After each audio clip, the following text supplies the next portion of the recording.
Rainbow Family Life Stories by Jodey Bateman. Interviews with Rainbow Family of Living Light folks conducted between 1977 and 2008. Scanned in 2018. Jodey Bateman may be contacted on Facebook. 05.F.JaySun3. I'm still a warrior. We lived for a couple of weeks in Luna, New Mexico, after the gathering. While we were there, Sean rode his bicycle for the first time and caught his first fish. Nobody would rent to us in Luna. We had to move to Alpine for the job and rent a place. Feather didn't want to move to Alpine. I don't think she wanted me to get that job. Alpine was too much like Luna, and she was already getting restless. Just before Christmas 1979, I had a whole busload, 25 wild, rowdy, crazy guys taking them home to Tucson on furlough. One of them climbed out the back door and split. If the administration had given me any shit, I would have said, "You put two of us on the bus, or let me lock the back door." I couldn't because of fire safety. So, I don't consider it a loss on me. I got everybody delivered to all their parents, but here's this one guy who's being released who says, "Listen, I'm gonna hang out a bit before I call my mom."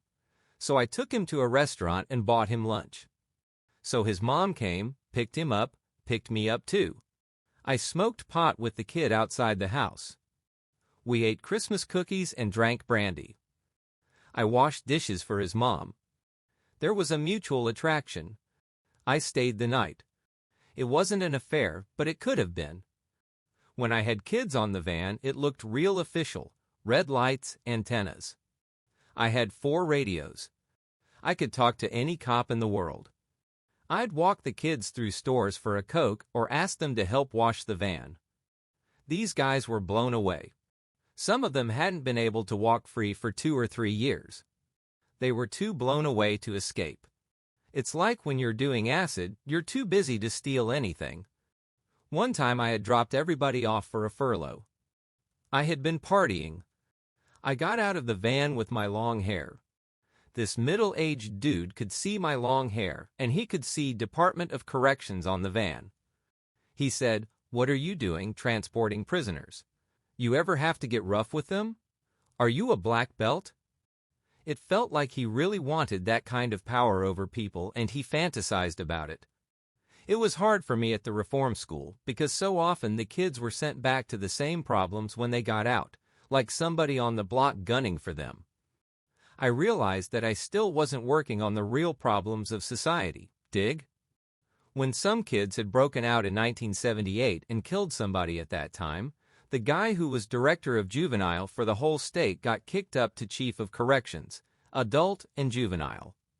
That incident in Alpine had put a black mark on his name, so he had a vendetta against the institution. When he got higher up, he just exercised his new powers and shut the institution down. It was definitely the most enlightened youth correctional program in the Southwest.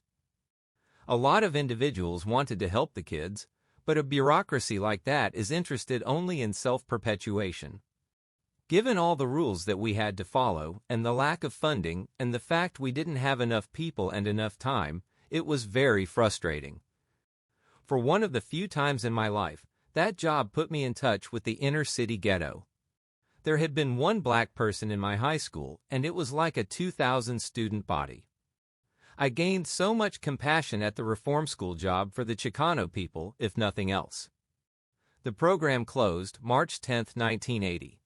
The first 6 months that Jaysun was working at the reform school, he was also involved in preparations for the Arizona gathering. Jaysun. The 1979 Arizona gathering. I'll always remember those early forays out from Luna walking in the snow, sometimes cross-country skiing and looking over the rim of some amazing bluff into a narrow canyon below, doing the sight find. After the 1977 New Mexico gathering, which we had, how to say, sponsored, we were hoping and thinking that someone else out of Tucson or Flagstaff would take the handle for the communications for the gathering. The whole thing for New Mexico had gone through our house 2 years before. I was working at that steady job at the Reform School Honor Camp. We were finally kind of settling down, getting off the road and raising our children. We were getting to know our neighbors. We liked the country a lot. We were kind of surprised and honored again when various brothers and sisters started coming to our place saying, "Hey, nobody else is doing anything." So we wrote some letters to people around Arizona that we knew asking them to start scouting in earnest, and we started scouting in our area. The Arizona gathering occurred only 100 miles from where the New Mexico gathering happened 2 years earlier. I think a lot of people were real infatuated with that area. It's hard for me to separate those gatherings, because we were in Luna both times, and in both cases we went through the buildup of energy, people coming through our house, some of the pre-gathering craziness. We had people coming through our house about the Arizona gathering from September 1978, as we were just resting up from the Oregon gathering. Once Feather, Tracy, and Sean and I were sitting at the table, just the four of us, and Feather said she realized it had been months since we had sat down to eat without other people there. I'm as given to community as I am to commune, as I am to a close-knit nuclear family unit, and I've done all three. And if our nuclear family unit was growing into a gathering, all that was fine. All we hoped for was bigger facilities or better weather for a camp. Editor's note, page 69, is missing from the original scans. But people would drive to town and get drunk and crash cars that they borrowed from other people and do all this weird, really less than honorable shit. If we are recognizing ourselves as long-term, committed, devoted, and loving family members, then we also gotta acknowledge our responsibility to more honorable actions. At the gathering, Carlos and Freedom and those guys were running the supply scene. Everybody that year kind of came early and set up their scam.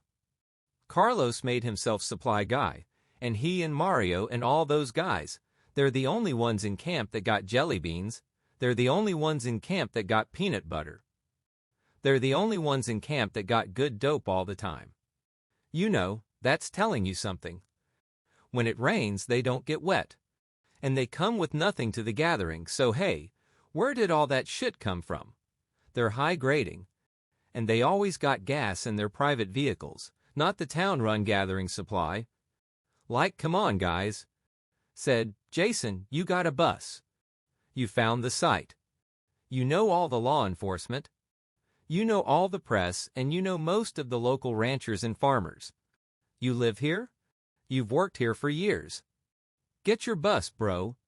Set it right at that spot at the intersection of Forest 141 and Forest 52, and do the Welcome Center, at least start it. And it made sense to me. I loved the idea. I said, far out great. And I was only hoping to do what I do well. If you work in the Welcome Center or the parking lot or in town, you have to come back in and touch the real heart of the gathering. Feather and I had been doing that one day. We spent the day doing a sweat and oming in a circle and working in a kitchen. That evening we played music and went back to our bus, and there was this other bus, unknown to us, directly across the trail, 30 feet from ours, with someone we'd never known before, Stephen Principal. I didn't mind that, except that he was part of a whole other energy. There was an immediate challenge of how we'd been welcoming people home.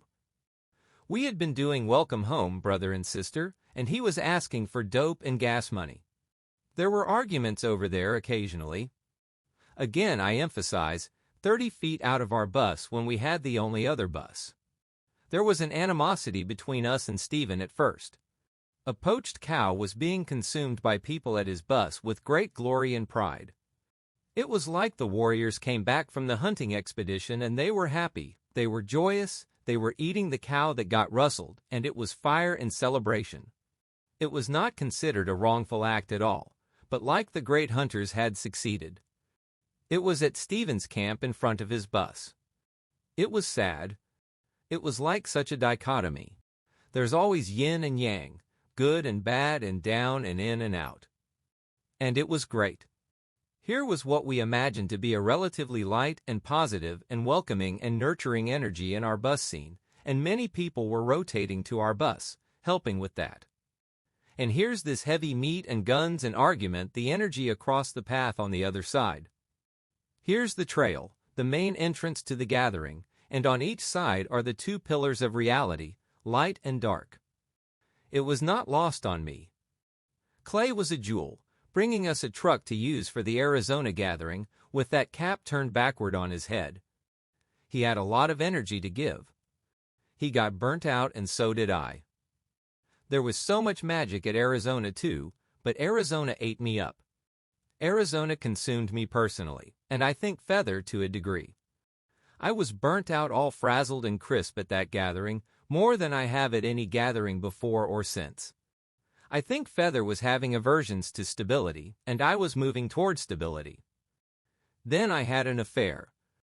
I think it was a symptom of something we were both experiencing called the 7-year itch. I think most couples go through that in a high-energy situation.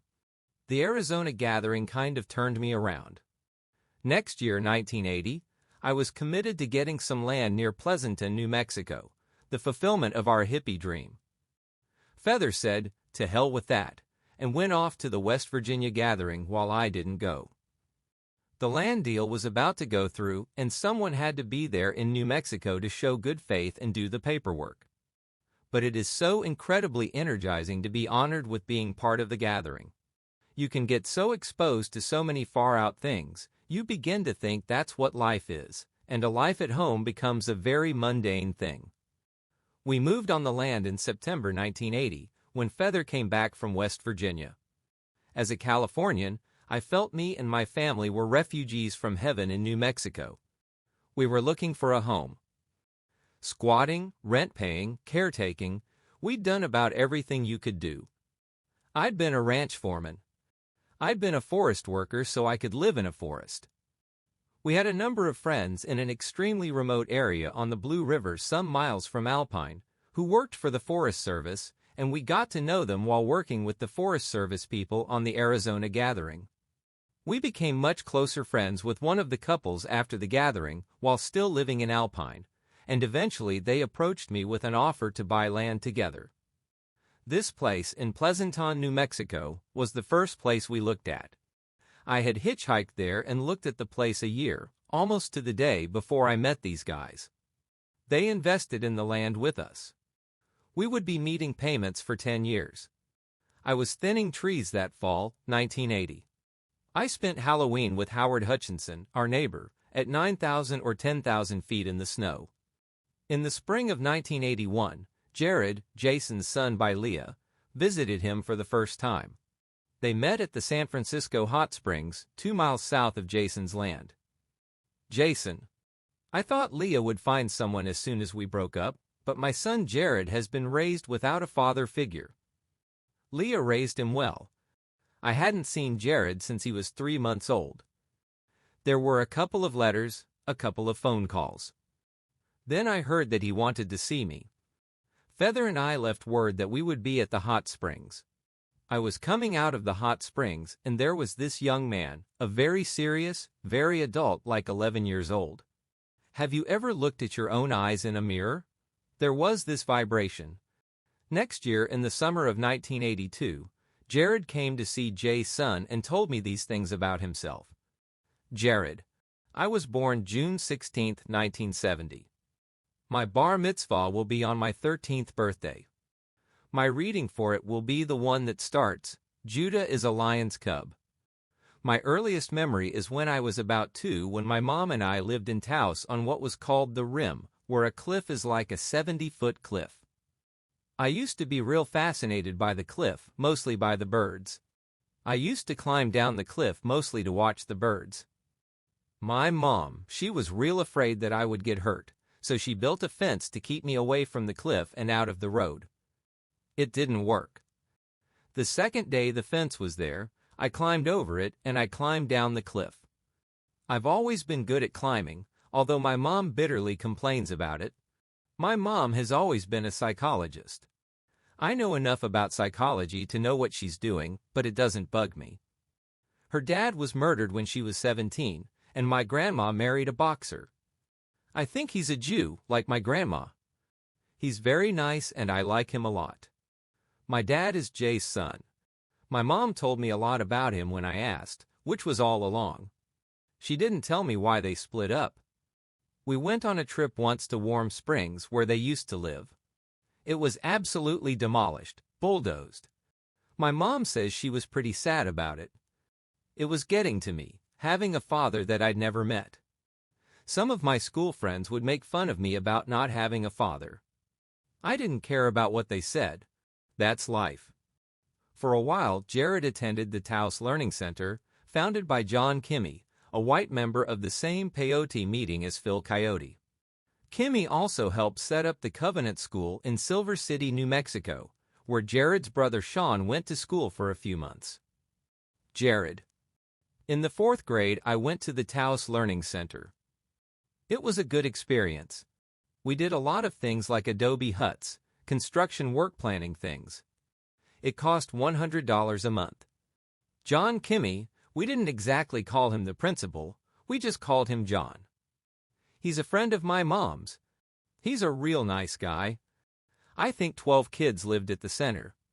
I stayed at home because it cost $500 a month to live there. We were always cleaning the place up just to keep it looking good. I made a little amphora at the center, a vase with a wide opening and narrow neck and a wide bottom. We found the clay ourselves and transported it. Shaping the amphora was mighty difficult, but using the potter's wheel was easy. I learned how to fix car motors at the learning center about halfway, but I didn't complete the course. I had to leave the center. I forget why. In my opinion, the learning center was at least 5 times better than regular school. It was very hard to fit back into regular school. The teachers in regular school are so strict. If you're conferring with another kid about a question the teacher told you to confer about, and you laugh at another kid's mistakes, they'll make you stay in for recess. The teachers in Taos are mostly Spanish, and they have a prejudice against you if you're Anglo. My mom is studying JPSS, Professional Skill for Humanistic Studies, in San Diego now. I like Taos for its space and ruralness, and I like San Diego better for recreation. I joined the D&D club in San Diego, Dungeons & Dragons. It's at least the best game I've ever played. The schoolwork in San Diego is a lot harder and more strict. I don't like that. About the past 3 years, I've taken this kind of course or that kind of course in the summer, sometimes music beginning piano.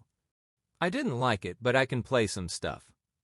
We don't have a piano I can practice on anymore.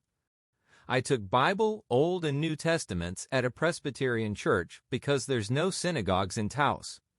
I'm studying for bar mitzvah in San Diego in a person's house, a rabbi. I never learned his real name. Hebrew is confusing, but I like it. Judaism means a lot to me, a whole lifestyle. You can't eat shellfish or pork. I eat them anyway. I don't eat pork except for bacon. We celebrate Passover, Yom Kippur, the works.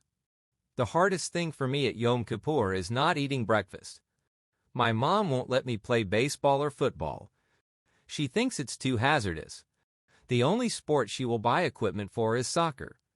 I'm not good at organized sports, but I like them anyway. I was in the Del Mar Triathlon in San Diego. We ran 10 miles, swam 1 mile, and biked 15 miles. I was the youngest boy in it. I came in 4th out of 200, and my girlfriend was 3rd. Next year, I'm joining our school football team. A man in Taos who died left me 16 horses in his will. I don't have any idea why. He was our landlord. I guess he just liked me. I've never ridden them. I've gotten to get to know them pretty well. When I first heard my father wanted to see me, I was nervous. I came with my mom. I had never seen any pictures or nothing. My mom didn't tell me what my dad was like, just who he was. I kind of expected a house in a meadow. Living in a bus surprised me a lot. I can't say it disappointed me. I found my brother Sean was happy to see me, but he was jealous because of the attention I got from my dad. I was nervous about seeing my father, so I don't blame him for being nervous about seeing me. Now that I've met him, I like him. He's kind and honest. I'm with him for a month. It's the longest I've ever been away from my mom. I was worried that I wouldn't be able to last that long, because I've only been away from my mom for 1.5 weeks before. That was when I was visiting my dad last year. I've had hay fever for 3 years. This year I've had asthma. I left my asthma breather behind when I came to see my dad this year. I just worry about it once in a while. I don't really want to go to the rainbow gathering because I want to spend as much time as possible with my mom. She's been having a lot of seizures, so I haven't been seeing a lot of her lately. I don't intend to smoke pot. In the job I intend to take up, I would probably get court-martialed. I want to be in the Air Force Reserves. I would be willing to fight as long as I'm not carrying any nuclear weapons. I'm kind of doing it for my own good, because my life hasn't been very hard. I just need the discipline. I like action movies, you know, war movies. In school, I do reports on the Air Force in Vietnam, but I don't really get it, the Reds and all that. I read all the books and I don't understand them. It just confuses me. Jared did not have a bar mitzvah. As of 1988, he is a senior in high school, and his main interest is photography. Jaysun continued. After the Washington gathering in 1981, we hitchhiked to Spokane and Seattle, and then to Rainbow Farm, and then we rode to the Paiute Sun Dance in Nevada. We had been invited as tribal representatives. I'd like to be sitting there squatting around a fire again. It was great traveling to the Sundance with Barry and Garrick and meeting Tiber there and Rome. It seems painful for me to recollect that stuff because it feels so distant, like a love affair you haven't gotten over yet. I've told about the awe of the Sundance in the Native American Studies class I took in college in 1986. We were allowed to witness the piercing of the dancers' chests and to take part in the song in support of the dancers who were pierced. We did weep. I stood there witnessing this and feeling it so deeply. Tears filled my eyes. Whites were not allowed to go to the big sings that they held at night. I was one night asked, which was an honor, to man the front gate, keep the coffee and the fire going. It took a lot of emotional energy to describe in class what happens in a Sundance. The Sundance was such an asexual vibe. For one that I don't come from that culture, it pervaded the scene without announcing itself. A lot of vanity was put aside. After the Sundance, Jaysun and Feather came back to New Mexico. Jaysun got a job as an ironworker, which has interest for what it shows of the effect work which is organized exactly by the opposite of rainbow has on the workers. After a long time without any real employment, we got to a place where our tires were bald and our rice and bean stash was getting low. I got a job as an ironworker building a copper smelter for Bechtel in Silver City, maybe the second largest smelter in the world. I was a star, and I can say it straight out for one simple reason, that I spent so many years in the country earning poor wages and having to work hard for that. So when I started making $16 an hour at Bechtel, I felt I had to work hard. Everybody else was spoiled sitting around and complaining. I was up walking on 8 to 12-inch wide beams, 180 feet above the ground. The danger was nothing. I got into the job. I was outrageous. I wore scarves, rainbow suspenders, anti-war buttons, feathers, and sunglasses upside down. It was a capitalist trip. Nobody had any involvement in what we were actually building. Nobody wanted to care. If you did care, you were a dummy. There was no craft or no skill, no pride. If you worked hard and fast, you made the others look bad. I saw guys work harder at getting out of work than the work they were trying to get out of. It's an hour and a half till dinner. Let's knock off. Another one of the downers was the graffiti, niggers suck, Chicanas suck, people hating people. I'd put neat stuff down under the graffiti, quickie tricky comes, axe. I was like a trained monkey with no leash but a psychic leash, called a paycheck. Feather didn't understand it, but I'd come home from Bechtel just with a feeling like I'd been raped. And I didn't understand it. I was supposed to be happy. After all, I had a $600 paycheck. Gary Bechtel, the main man in charge, became one of my good friends. It turns out he was 37. He grew up in the same area that I did. We talked about the areas we used to water ski. I avoided talking about the job with him. He was an ironworker for 3 years. I had to join the union to work at Bechtel. All it did for me was take my money. It was like extortion. Unions have changed. They're just a part of management. Joe Hill would turn over in his grave. A lot of the other guys liked the union. They said it would help them get a job anywhere. It provided lots of retirement benefits. But I didn't want to be a professional ironworker for 20 years. I got ripped off. It was right before Christmas 1981, and it was cold. I went to a fancy restaurant with 2 guys who worked for Bechtel, and 2 ladies. One of them also worked for Bechtel. One of the guys was Armando, a close friend, and the other was Mario, also a good man. When we went to get our jackets and leave, we found mine and Mario's jackets had been stolen. My jacket was a beautiful denim jacket, fleece-lined. My parents had bought it for me, the only thing they ever bought me that fit. It was a coat and tie type place. The only people we saw who could have stolen the jackets were 5 ironworkers in the bar section. I worked with them. I won't call them friends, my union brothers.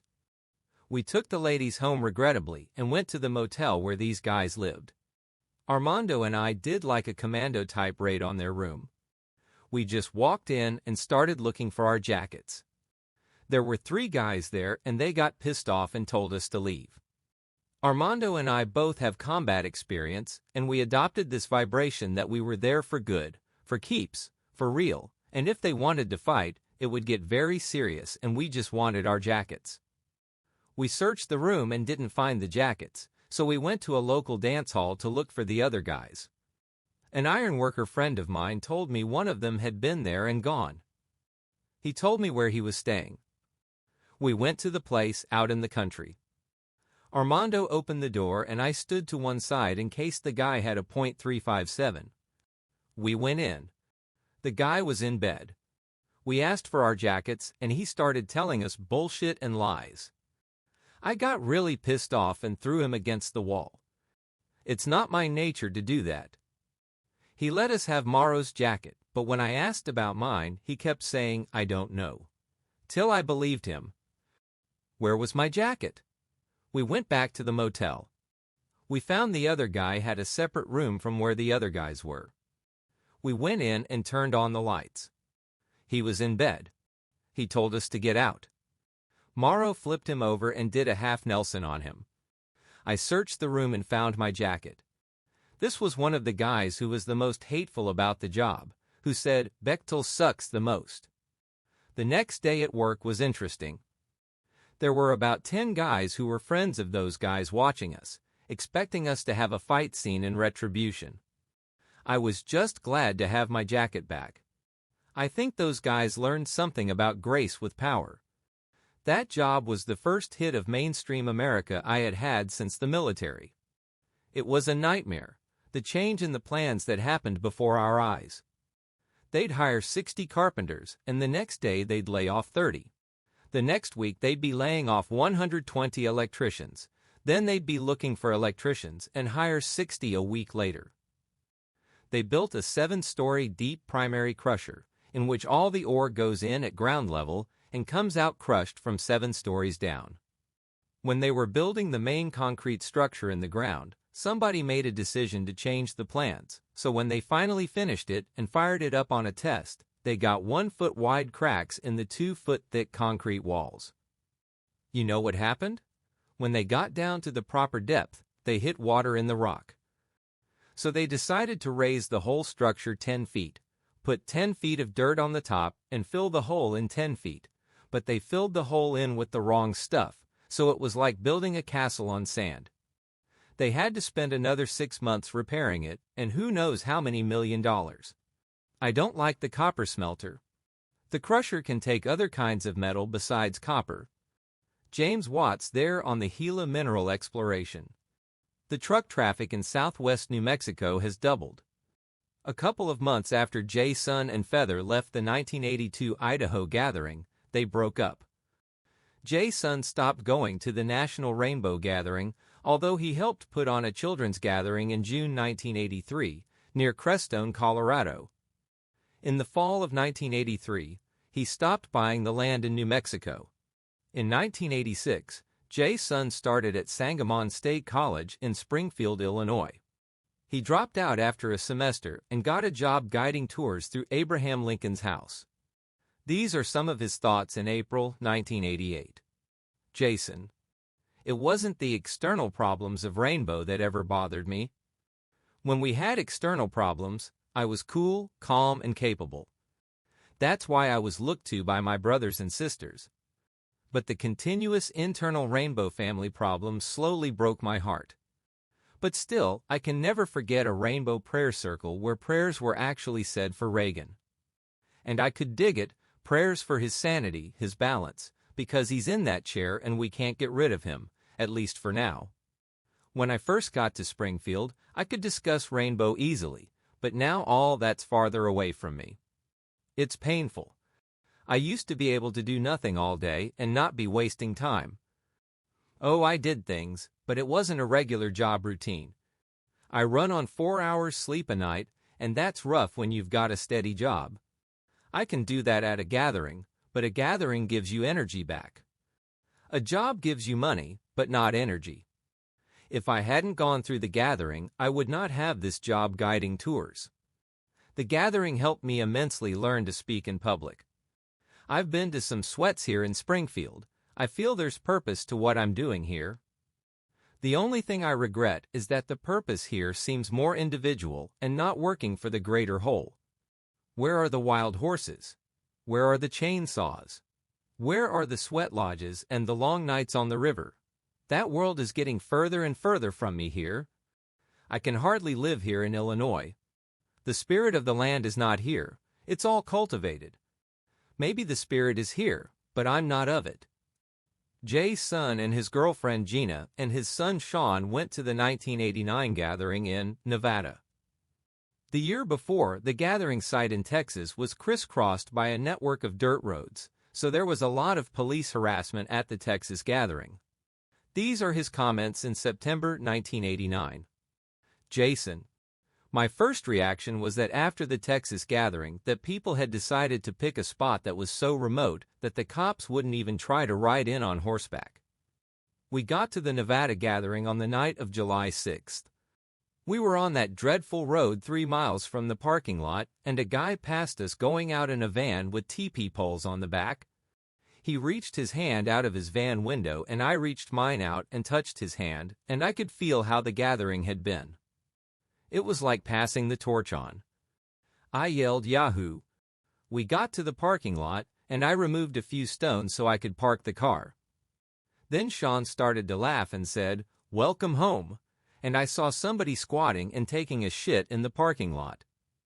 I was almost embarrassed at my homecoming when we got to the bottom of the trail. All these people remembered me and kept mentioning my name. I don't think of myself as a celebrity. When you're working with God's tools, you don't want to take credit because He's where it comes from.